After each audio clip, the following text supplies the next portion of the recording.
Good afternoon or evening, everyone, depending on where you are. Let's head into Let's Go Help 2. All right. Here we are in Let's Go Help 2. And there's been new activity, so I'm just going to click that button and see what has happened since the last time I was active on this page. Miss Tammy probably warning everybody about this class, so always so appreciated. I am starting to try to send out some messages. Amber Hawkins is also going to maybe start sending out, not messages, notifications, right? Messages just say one of us sent you a message and it has no explanation. Now, I think most of you are aware that means the class is getting ready to start, but it doesn't tell you what class, doesn't really tell you when. You have to click it. We're going to start maybe trying to add some posts in, like what Tammy does, with some messaging attached, and hopefully that will be an added element that will help some people wade through when they do and don't want to join the class. It'll be a little more clear that it's happening right then. We'd always love feedback, anything that you guys have to say about really anything, but especially new things that we're trying. If you think they're a good idea, a bad idea, if you have suggestions of your own, we love to hear it, right? All right, so for today's class, we are in the Join Us Live space in the teaching sessions, space. Today's class, Action Plan for Your Nonprofit. We'll put all of your answers here in the Community Answers tab, but don't worry about that because I'll walk you through in a couple of steps how to get these answers that we put together today, all right? So, things as we can't follow Miss Megan's lead today, what I thought we would do is to look over some of her material, all right? Where we are in this actual class, if you pull up the Action Plan for Your Nonprofit event page, you'll see, and it's going to be on this side, that there is a list here. And we've taken step 1, step 3, and we're ready to do either step 2 or step 4. Both of those will probably require a full lesson. Now, the SEO content, I am not comfortable doing that one with you guys. If we have to, I can do step 4 with you. I'm really hoping that we can get Megan back here in class. She's got a lot going on in her life that I'll let her tell you about when she's back, if she wants to or not. I'm just trying to find out what's going on. I really don't know there, folks. So we will be probably canceling the, just one class, I think, that is for her today. It was a postponed. It looks like that's probably going to get canceled. All right. So these are the steps that we are intending to work through in this class. Next week, if she is still unable to join us, we will probably go ahead and start step 4 and step 5. Pretty much all of these I can do without Megan other than the SEO. They'll be new to me, whereas they're very familiar to her, but cross our fingers, she'll be back with us soon. All right, then we have these pieces that somehow we would like to get added so that you're able to use them. And I think I finally thought of a way to share them with Miss Julia today. That's really been the hang up. I work the most closely with Julia as far as those of us who are working in Let's Go Help 2. Megan has a ton of material. She doesn't work directly with Julia, and I can't seem to make Megan's links work between the two ladies. So that's kind of the stall that we're having. However, if I just screenshot each of these pieces and put them into a doc, then I can share it to Miss Julia, and I might be able to condense it somewhat as well, just to help her streamline the process, right? So this is Megan's slideshow that she presents. I have no idea what she says along with it, but her slides are really good. So we're just going to look these over together, all right? I'm learning about all of this. Any of you who are starting nonprofits or interested in starting nonprofits are learning about all of this. For those of you who are here who are looking more to maintain a nonprofit, if you have anything you'd like to say, please speak up.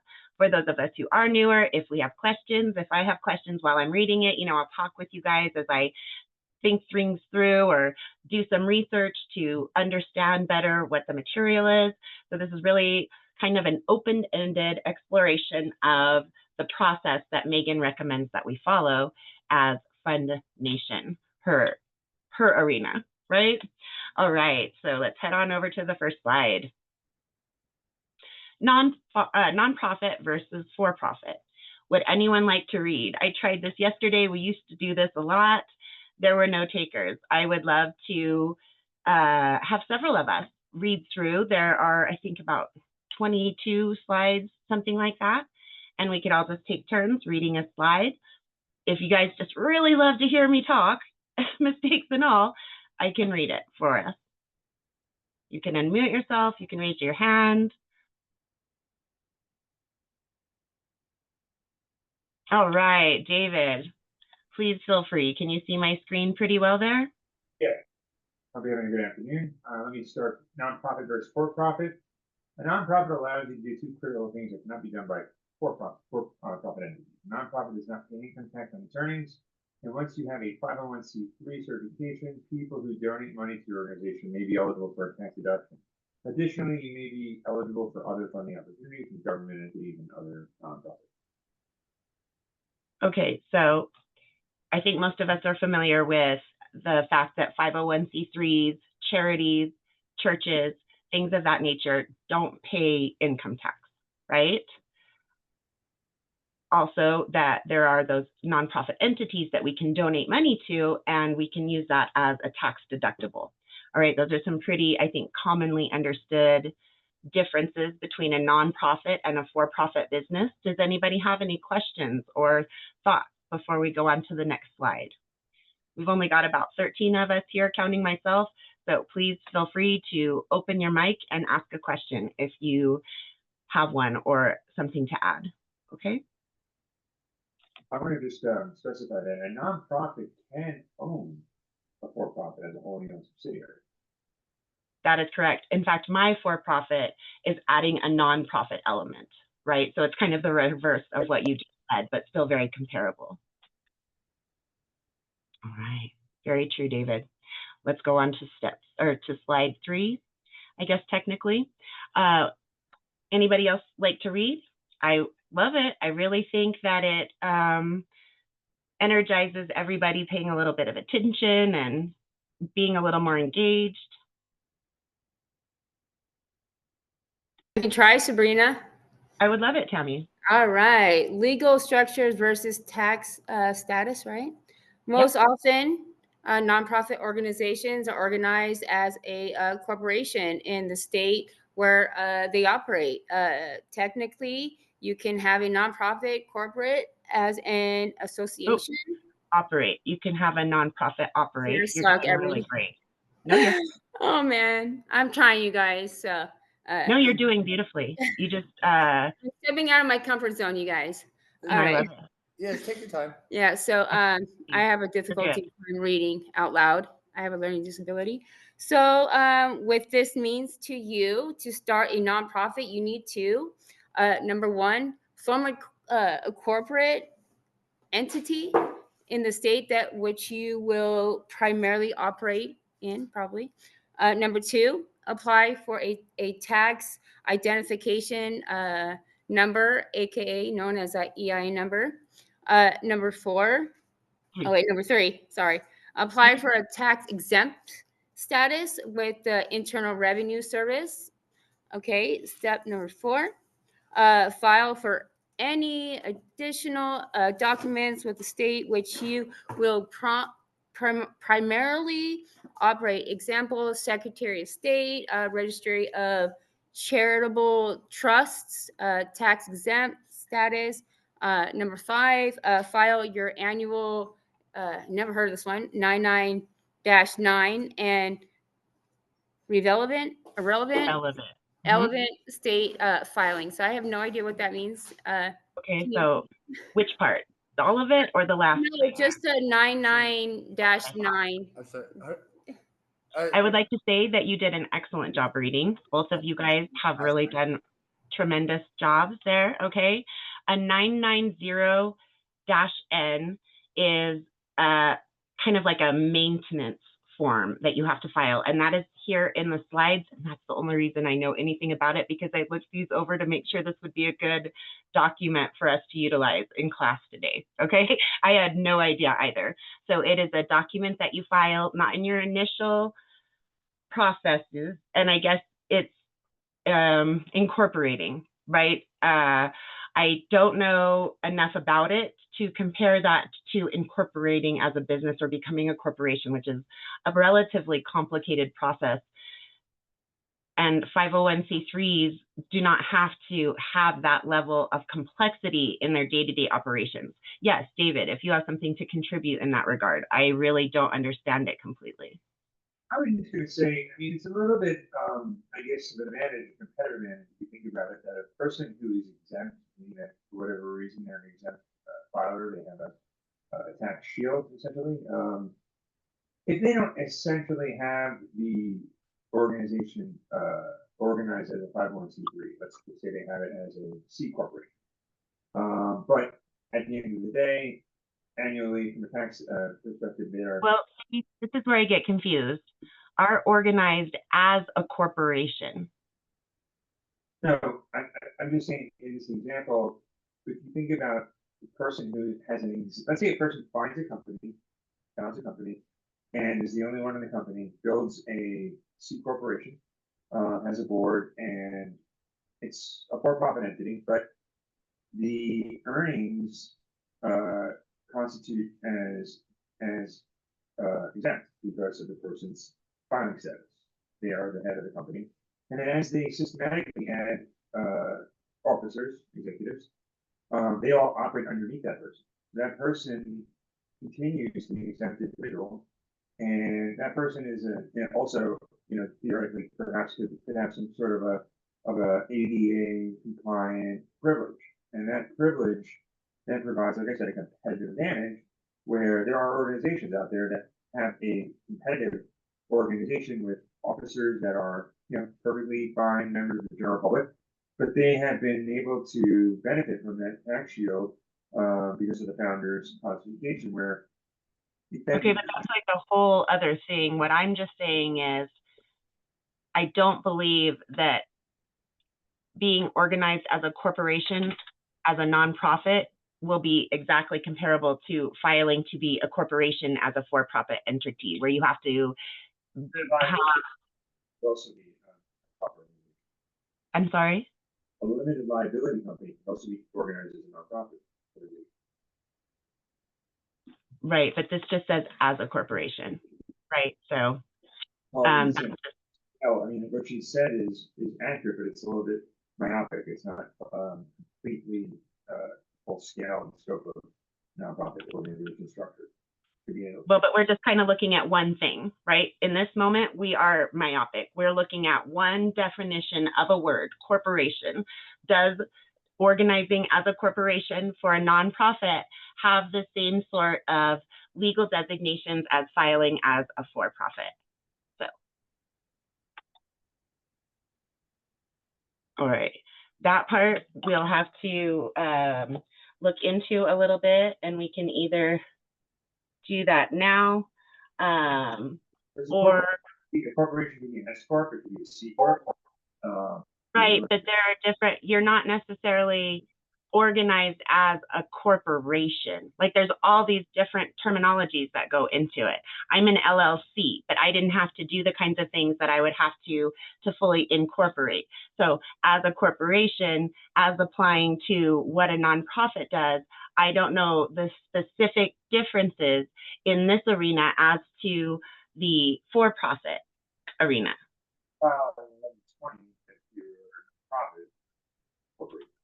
Your microphone is really like almost watery, and you're really soft. I can't hear you a lot of the time. Yeah, I'm having a hard time hearing you, David, as well. Is that better? A little. But I don't think any of us are experts on nonprofits. That's kind of why we're just working through Megan's material. So we would either probably want to do the research to find that out, or wait for Megan to come back. And so I think it'll be better just to wait for Megan to come back. Then I can find the right material to show you all exactly.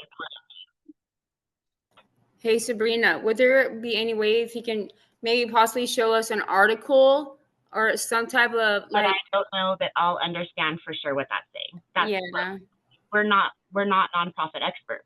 There are a lot of terminologies that have very specific designations depending on the industry that is using it. So we don't know that in and out kind of a world. That's why we need Megan's guidance, right? If not, there are other arenas where I can look into guidance. If we aren't able to work with Megan for a significant continued period of time, there are other areas that I can look for a mentor for us all as we work through this process together. Okay. However, we aren't nonprofit experts. So that's why I don't want to take the time to research something that I still may not be able to fully understand. And I have a very good understanding of the general legalese, definitions, not terminologies within industries, right? Very easy. There's a threshold of how much money you nonprofit. We just can't hear you, David. So I'm sorry. But we're not going to tear this one apart anymore because you're not a nonprofit expert either, right? Is that correct, David? I have experience working with nonprofits, and I currently am working with. I've been on 2 boards with nonprofits, right? I have experience in nonprofits. Setting up a nonprofit is different than being on the board of a nonprofit, right? So did you set up either of those boards? I'm not on the board of a nonprofit, no. I'm sorry? I'm not currently sitting on the board of a nonprofit, no. And it doesn't sound like you've created a nonprofit on your own either. Is that correct? No, I mean, I was. Okay, so that's why we just want to wait for an expert, right, to tear that apart. So this is a pretty complete list of steps, however, forming a corporate entity, once we know that definition, which when we're talking to those people at the state, they may be able to even give us some sort of document to go and help decide that, right? So there's always resources to talk to someone who has more knowledge than what we have currently. All right. Score.org can work with nonprofits. SBDC, I am only able to work with my SBDC mentor at the Tooele SBDC because I have a for-profit business and we're working this nonprofit element in to try to solve some problems that we're having as a for-profit business, knowing that my overall ideology as a business really fits very well with a nonprofit anyway. So free is always a big part of what I like to do too. I like Matthew Lesko for a reason, right? So going nonprofit and offering my members a lifetime free membership, unless they want to become due paying members, just like you would to the World Wildlife Foundation or to the Arbor Day Foundation, right?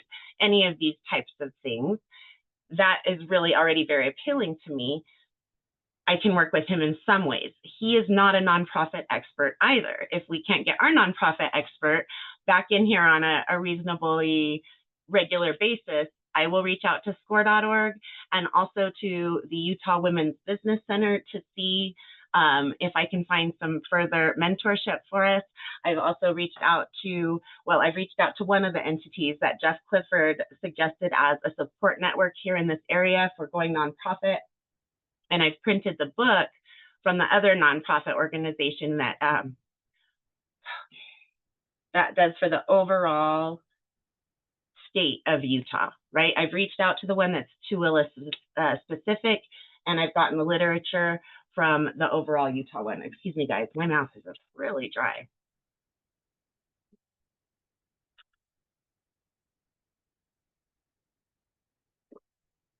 All right, so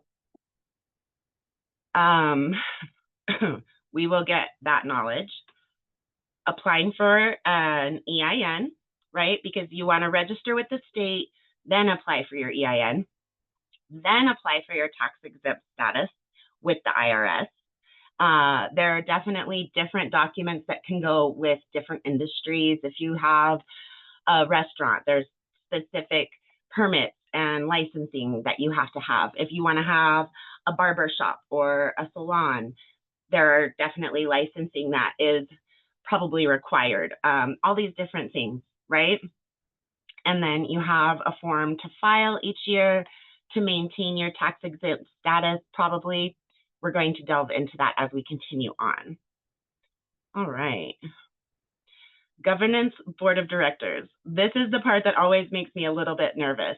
I really do like having a democratic process inside of my business. However, I don't like having the final say being able to be taken out of my hands. So Megan has this structure that she's aware of where you become the director as well as holding 2 places on the board because of your directorship.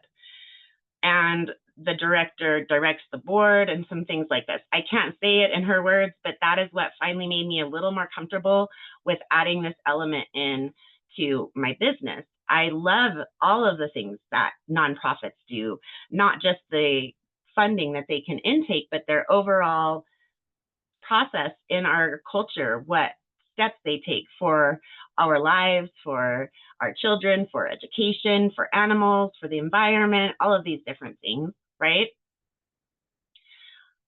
Now, if I have a little bit of oversight with it, it doesn't make me quite as uncomfortable.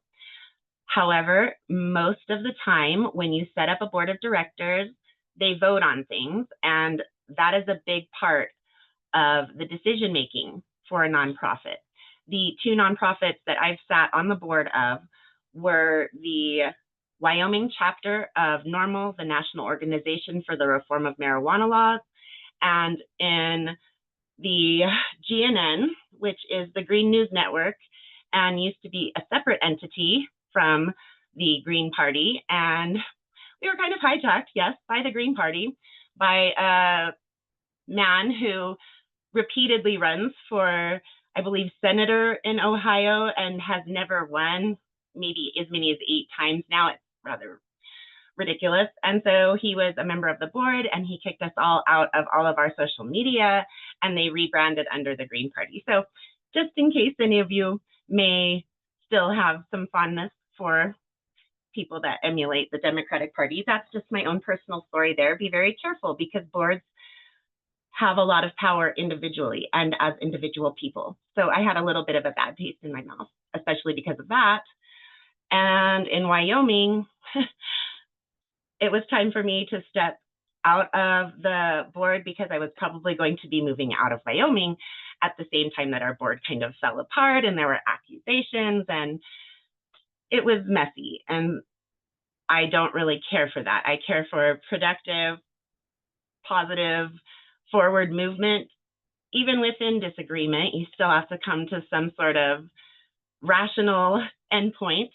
And so I'm cautious when it comes to nonprofits because of my personal experience. And unfortunately, some of the people that were involved with that entity in Wyoming didn't behave very nicely. And on the final call, I pretty much just had to step up and shut everyone down and ask everybody to have their rational piece, because I was objective. I had already personally, life-wise, chosen to pass on my status as the secretary for the Wyoming NORML board to a woman named Carrie Satterwhite, who I still am in contact with and have the utmost respect for. They still continue.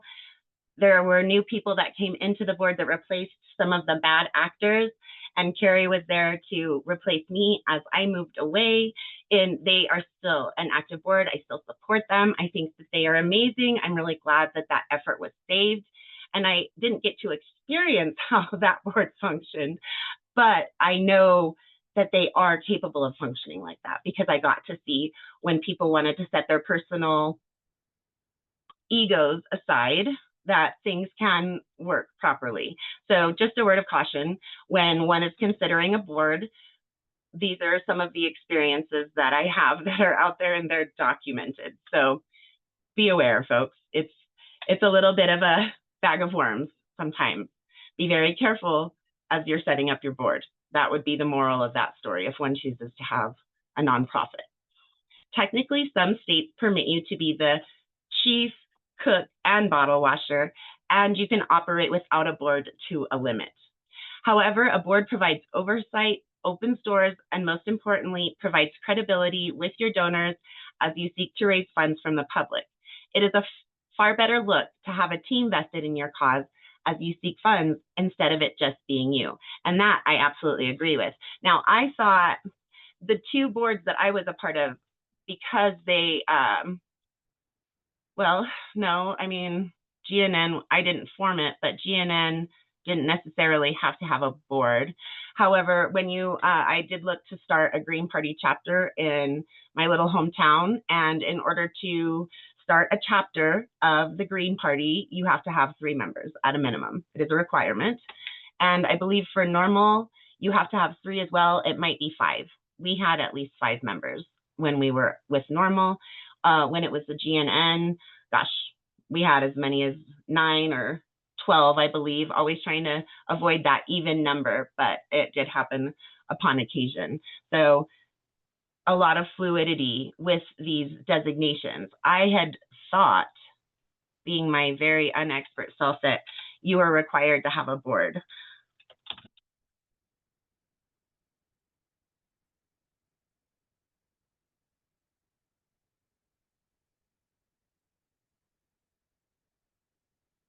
Yep. That's what I thought. Yes, every nonprofit organization is legally required to have a board of directors. Legal requirement, let's click our link here, funding for good. Charitable allies, let's see if there's any better articles on that. Not really.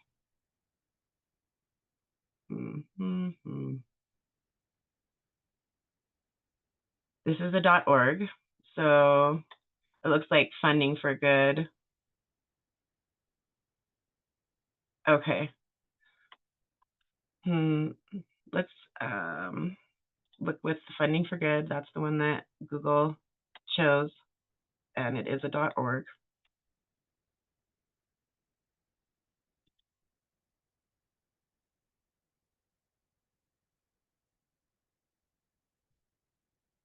The average nonprofit board has 15 or 16 members. My goodness, I thought we were excessive at 12. Okay.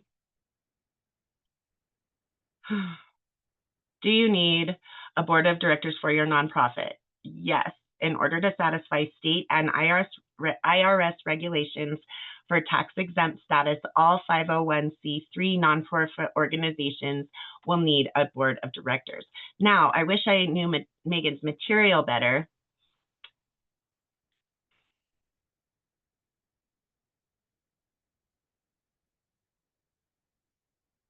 I think it's in here.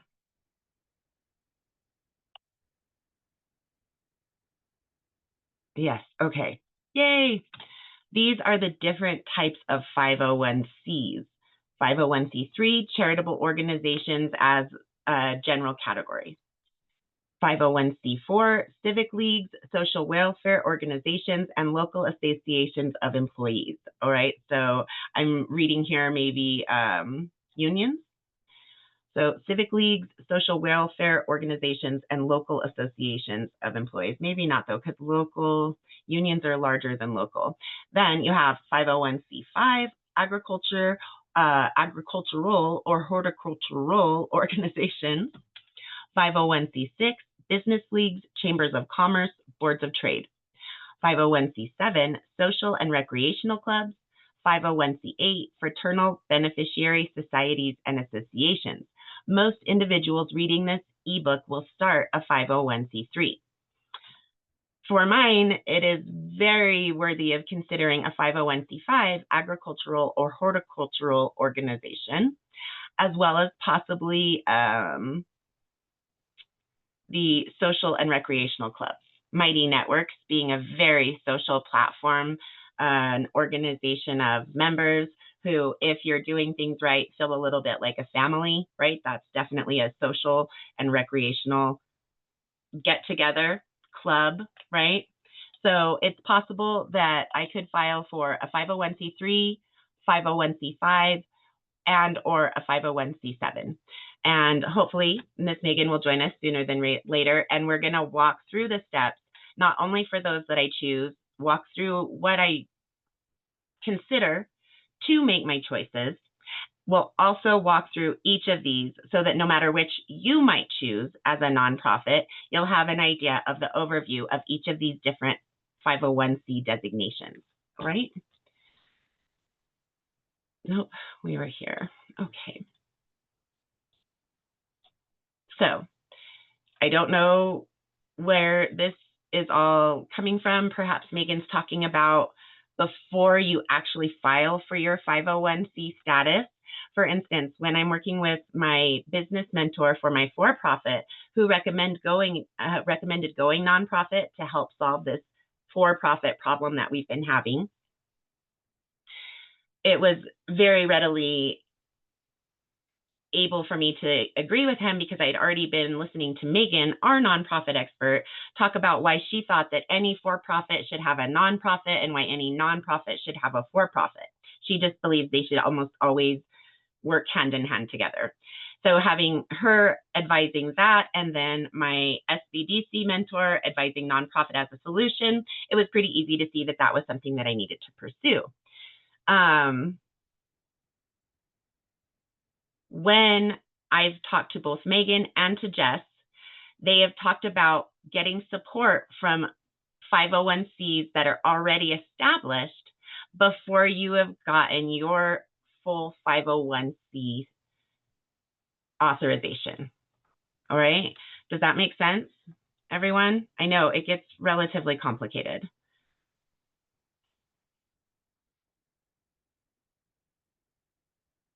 All right. Continuing on, this is when you start looking at filing things. The 1023EZ application for nonprofit status. Now, bear in mind, in our list, that would mean that we've already formed a corporate entity with the state, that we've applied for an EIN, and that we are now on step 3, applying for tax exempt status with the IRS.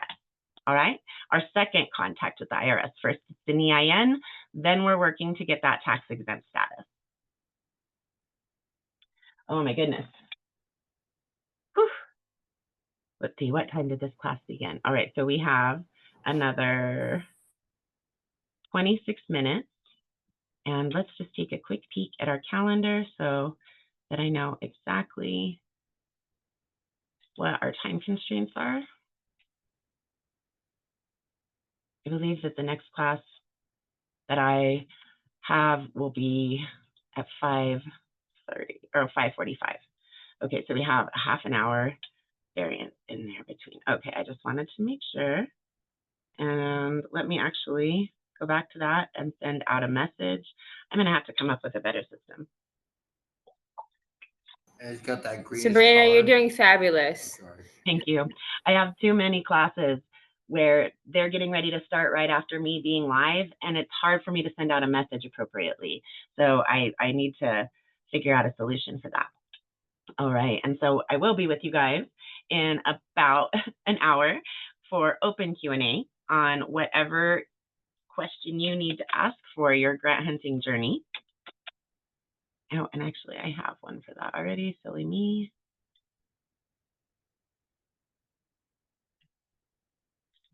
There we go.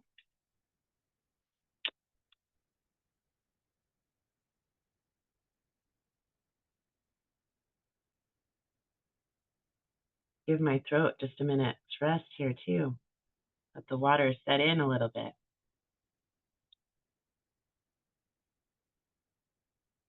Right.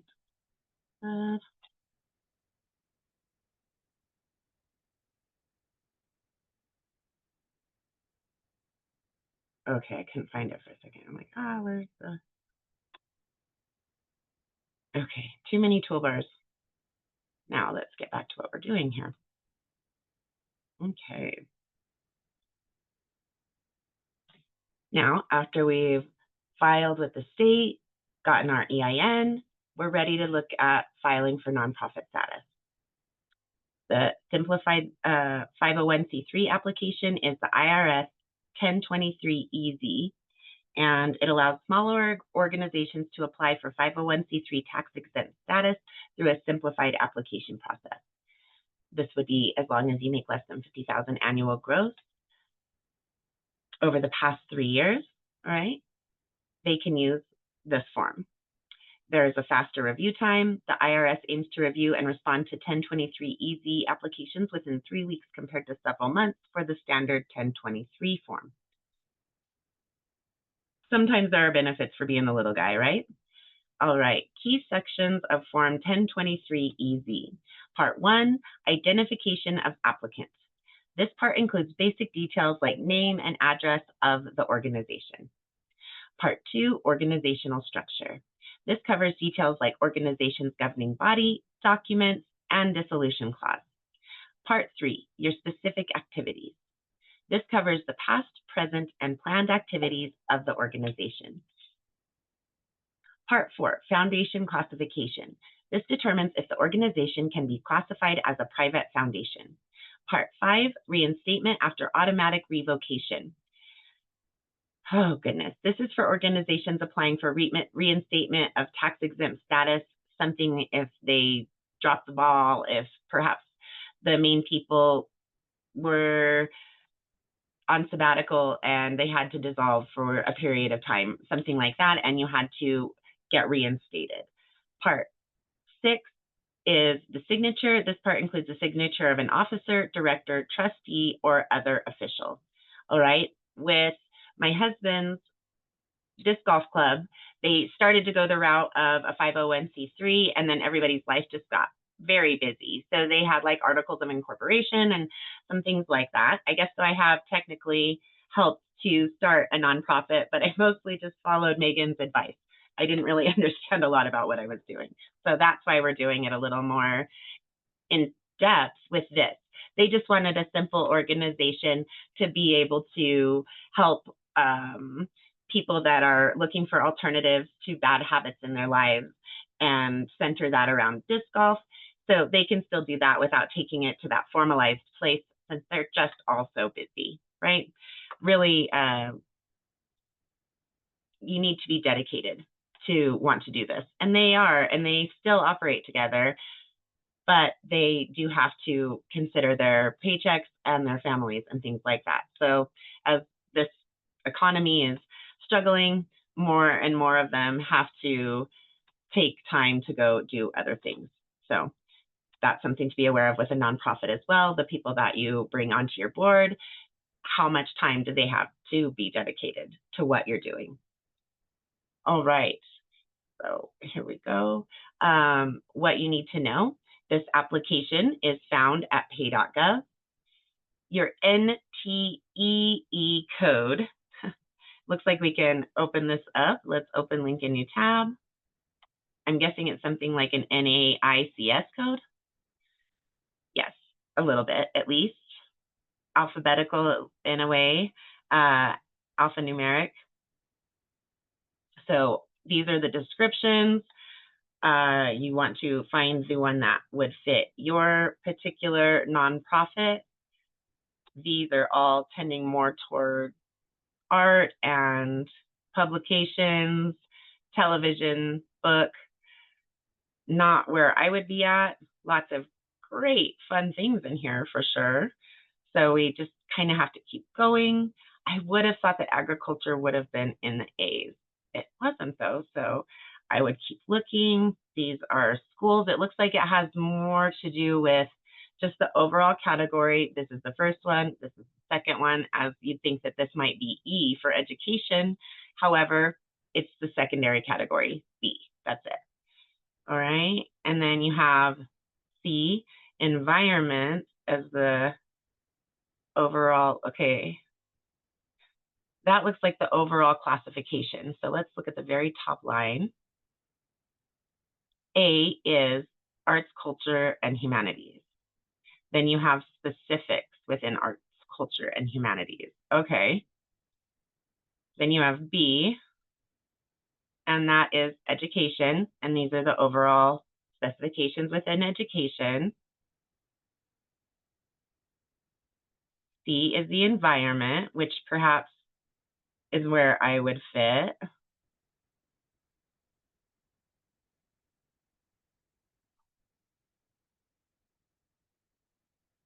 environmental education. It's quite possible. We're getting closer anyway. So something like that, right? Now, let's kind of look over all of the different letters. D is animal related. E is healthcare.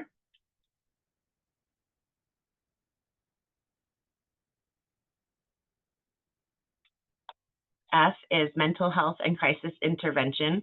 So they're not putting that in overall healthcare, they're giving it its own designation. Okay.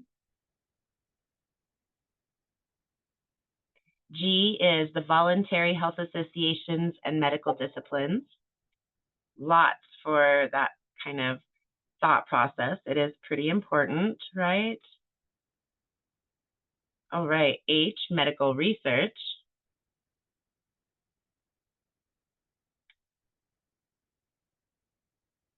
I, crime and legal related. J, employment. K, food, agriculture, and nutrition. Again, might be more where I would look.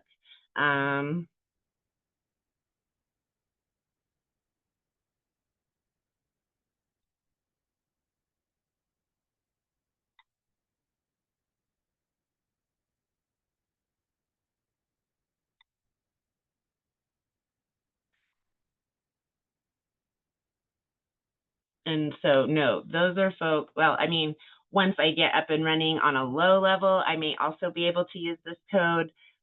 The producing side of my business has always been the smaller intended aspect of whatever element it now goes under, right? Initially, it was just a for-profit. Now it still has the for-profit and the nonprofit. And one of the things that I have to work on that is in the literature that I printed from the overall state of Utah, the nonprofit that's there to help newer nonprofits, they walk you through doing that. So that seems to be really beneficial. All right. Then you have L, housing and shelter. M is public safety, disaster preparedness, and relief. Ooh. Recreation and sports is N.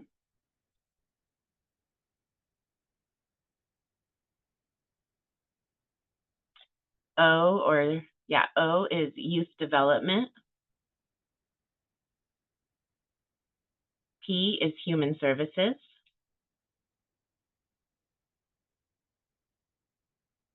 Q is international foreign affairs and national security. So if it keeps going like really big like that, we'll just go ahead and move on. Oops, and I missed R. Civil rights, social action, and advocacy. Actually, a lot of our members talk about nonprofits for some of those types of overall thought processes, right? So that's got value in our community for sure. Not that all of these don't have value, simply how much do they have of value for the majority of our community. Community improvement and capacity building is S. I also think that that's one that our community is pretty interested in for some of us. Not so much what I'm doing now, but if I have the possibility in the future, I'd love it. Excuse me. T, philanthropy, volunteerism, and grant-making foundations. That's interesting. Not exactly where we're looking to get the grants, not really make the grants, I think. Although as a nonprofit, that's where you start shifting that mentality, right? As an individual, as a member of Lesko Help, we're looking for that funding. As a nonprofit, one of the things that many nonprofits do is take money from the government or some source, and then they disperse it into the community in different fashions, right? So thinking outside of the individual and as the nonprofit, that's the idea grant-making foundations would probably be about. All right, so that's T. Oh. U is science and technology, definitely of interest to some of our members there. V, social science, and we're almost there. W, public and societal benefit. lots of really interesting titles, right? X is religion related. Okay. X is religion. Okay, sorry, I'm a little irreverent. Y, mutual and membership benefit. Interesting.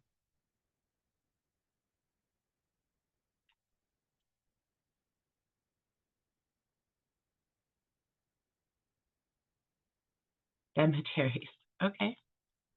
And then Z is unknown. Ooh, fun. Okay, let's just go ahead and X out of that. That is an NTEE. I wrote it down as NEE. T like neat? No, let's write that down properly. Okay. Now, filing costs with the state vary. This was a charge that Matthew talks about, this $275 user fee for the tax exempt determination. So that is something to be aware of, a cost that's out there. You will need to write your mission on your 1023 EZ application, and in a few of these slides coming up, it's going to show you what some of at least the application looks like. All right. You will need to write your mission 2 to 3 sentences. Processing takes 3 to 6 weeks and you are notified by letter. You can also call the IRS to check on your status with this number. Really nice to have it right there. Ongoing compliance, right? We've talked about the 1023 EZ, and then we also talked about this 990-N. This is where we hear about that. Ongoing compliance. File your 990-N plus any state required filings. Some of those things that we talked about, you may have additional filings that are required in your state. Some are on the year, some are the 3-year. You'll know better when you're researching your industry, what's going to be required for your business. Nonprofit, that's where having an SBDC mentor for for-profit and a score.org for nonprofit are so valuable, right? Ensure activities align with your approved exempt status. So when you pick from these different designations that we talked about, right? They have specific definitions, and you want to make sure you're applying your efforts to the correct definitions for the designation that you received. All right. Make sure none of that was Megan. And no, it would be nice. Those are things that you definitely want to make sure you're staying in the lane you chose, right? And if you have any significant changes, make sure to report those to the IRS. Again, navigate to pay.gov, create an account, search for Form 1023-EZ, the streamlined application for recognition of exemption under Section 501c3. And then this is the, now it might have changed a little bit. Whenever you take pictures of websites, you run the risk of changes to those websites while you're trying to give a visual aid. So just always be aware of that, but it'll be pretty comparable. Obviously, a .gov site, pay.gov, and this is where you're at. It's not showing us what we're clicking, but she's showing you here that you're going to be searching for the 1023. All right, now let's move all these things out of the way so that I can move on. No, that's not what I want there. Oh, there it is. Okay. All right, here we go. Step 1, before you begin, this screen just makes sure that you have your ducks in a row. About this form, talking about the EIN. Hey, Sabrina, can you Yeah. expand it a little bit bigger because it's really tiny? It's going to be really tiny no matter what. I Yeah. can make it a little bit bigger. It's really tight. There you go. Keep going. There you go. If you're able to follow along on your own screen, that's Yeah, helpful. there you go. It's going to start chopping it off there. Let's see. All right. Whoops, that's not what I wanted. Okay. So the EIN, and then you might find the following additional information useful when applying for recognition of tax exempt status. They have these different publications that you can look over, which I would definitely recommend. After you submit your application, you can go to this page. If you submitted it before the date indicated in the chart and have not been contacted, they have a toll-free number. You will need to have your name and the EIN, and they do accept bank account or debit or credit card, not like check or something, right? And then these are just a screenshot. Here's the next, right? Eligibility requirements and identification of applicant, that you've completed this 1023 EZ, that you're under 50,000 in any of the past 3 years. Do you have total assets in the fair market value of which is in excess of 250,000? Then stop. And you have to file the full, probably 1023, full name of organization, care of name, if applicable. Let's click the question. Oh, we can't click the question mark here. What does that mean? Let me look at it one more time really quickly. Care of name. What is the care of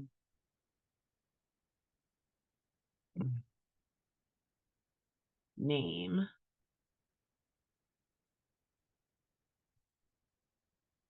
on the 1023 EZ?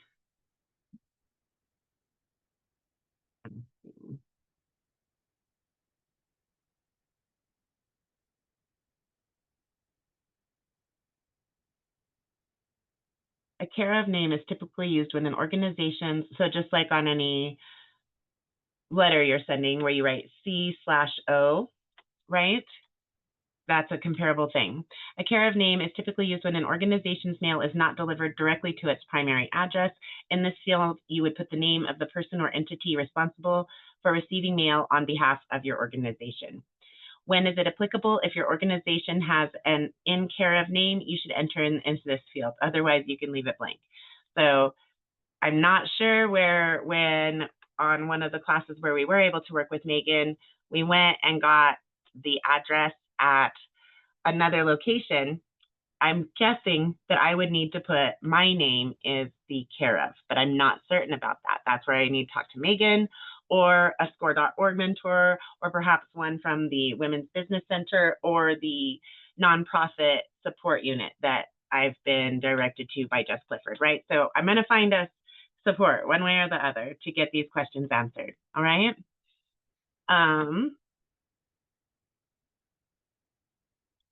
Organizational structure. To file this form, you must be a corporation, an unincorporated association, or a trust. From what we've read, I don't think you have a choice and it would have to be corporation, but that's where we need to find out about that. Number 2, check this box to attest that you have the organizing document necessary for the organizational structure indicated above. The date incorporated if a corporation, or formed if other than a corporation, state of incorporation or other information. She's got California as that's where she's at. 501c3 requires that your organizing document must limit your purposes to one or more exempt purposes within section 501c3.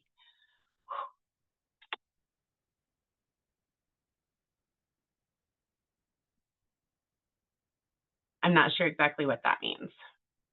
Check this box to attest the organizing document contains this limitation. Section 501c3 requires that your organizing document must not expressly empower you to engage otherwise than as an insubstantial part of your activities in activities that in themselves are not in furtherance of one or more exempt purposes. Again, we've got to get somebody to help back us up. So I think that these are less than helpful in this moment simply because we're reading it without any way to really readily understand what it's talking about. All right, so your specific activities, this is more of the form. So you've gone through the first 2 pages. This is your 3rd page. There are 2 further pages remaining. Foundation classification.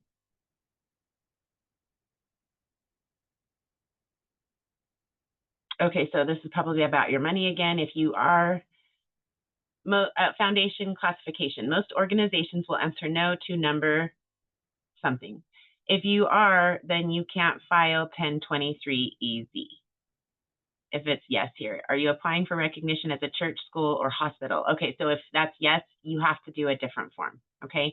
A church, school, or hospital. All right, question 2.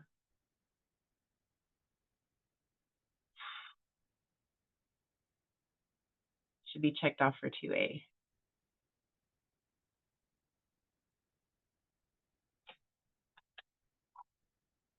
Yeah, definitely pretty technical stuff. Okay, 5 and 6, reinstatement and payment. The next screen is if you're seeking to renew your nonprofit for noncompliance. That shouldn't be you, right? That's kind of what we talked about earlier. It'd be something that is not typically desired. However, if all of your board went on sabbatical, what are you going to do? So that would be an instance of noncompliance if you let it fall to the wayside when you all stepped away for whatever reason. The screen afterwards is to make your payment and ultimately submit. So the next screen that you would see, let's go back here, review and submit and confirmation. So that's what they're saying. The next screen is if you're seeking to renew your nonprofit for noncompliance. That shouldn't be you. The screen afterwards is to make your payment and ultimately submit that application. All right. And so that is all of Miss Megan's presentation. Hopefully we'll be able to go through it with you again and be able to put a little more detail into several of these slides and definitely get some more information on those things that we just don't have a way to readily know we're answering correctly here. All right, a lot of interesting stuff out there for sure. All right, so our next class will be with you in about half an hour. That's going to be myself, open Q&A, 4:45 p.m. Pacific, 5:45 Mountain, 6:45 Central, and 7:45 Eastern. And I hope to see you all there. We have several others. I think I am going to push this one back one more week. We have the additional pieces for Miss Julia to add in. However, I'd rather the class come from in the actual Unlock Your Goals collection if possible, rather than working from the doc that's intended for that space. So we'll see. I don't think this one will be happening this evening. And as I haven't been able to get a hold of Megan, I doubt that this class is happening. So probably you have Q&A with myself and learn about grants with Uchenna for this evening. That is my most likely guess. All right, guys, I hope to see you all there.